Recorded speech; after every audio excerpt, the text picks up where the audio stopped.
Comics Assemble. What's a man thing? Wait, Batman has a pet cow? Yeah, but why is he called the Silver Surfer? Who's Steve Ditko? So what is the Joker's origin story? Spawn? These are the kinds of questions we answer on our podcast. Stay tuned. Welcome to this episode of Comics Assemble. I'm your super host, Max Edwards, and this is my sidekick, comics expert, Jonah Addis. And before we get started today, I just wanted to mention that I do now know the origin of the pointing Spidey meme. It comes from a 1968 episode of the animated series Spider-Man called Double Identity, in which the episode's baddie is wearing a Spider-Man costume. Okay, so it's still kind of elements of Scarlet Spider there, but it's not quite Scarlet Spider. Okay. Yep.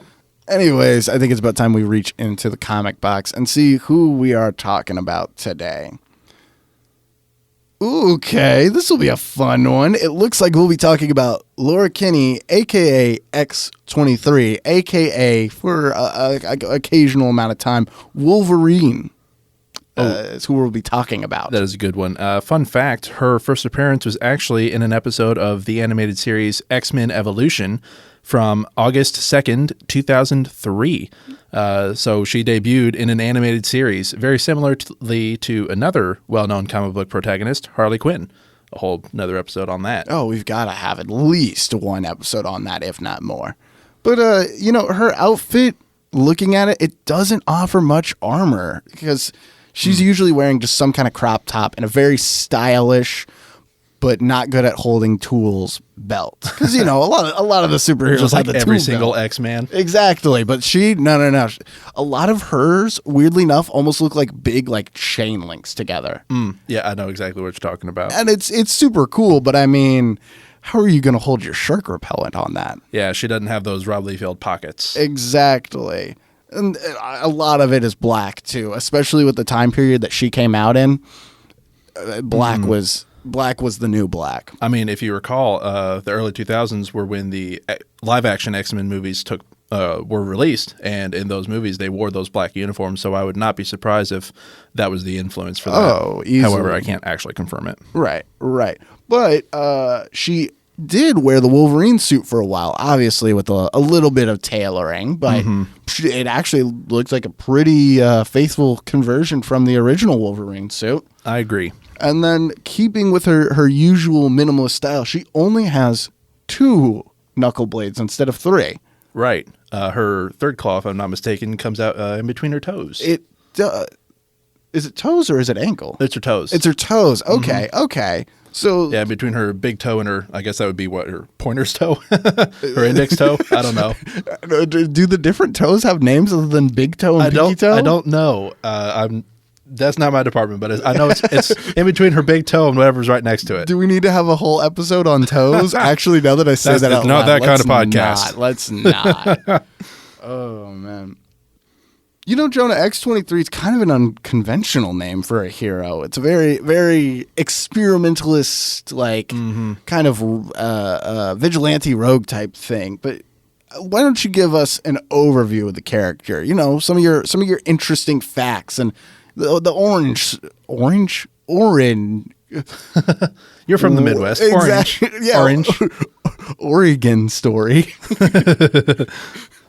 Yeah, so her origin story is, of course, going to sound familiar for any of those who have seen Logan, produced by James Mangold from, I think it was 2018, 2017? Yeah, that sounds about right. I've got it written down. I'll talk about it later. So anyway, there was a top secret program that was tasked to replicate the original Weapon X, a.k.a. Wolverine, a.k.a. Logan. So that's where the X in her name comes from? Yes, exactly. And so they brought in a mutant geneticist known as Dr. Sarah Kinney. And so after 22 failed attempts at reconstructing the DNA using the duplicate X chromosome, the 23rd sample was viable for combination with an embryo. But because Kinney had done this without approval, she was forced to carry the embryo to term. And so she is genetically, in a way, actually Laura Kinney's mother. Okay. Huh.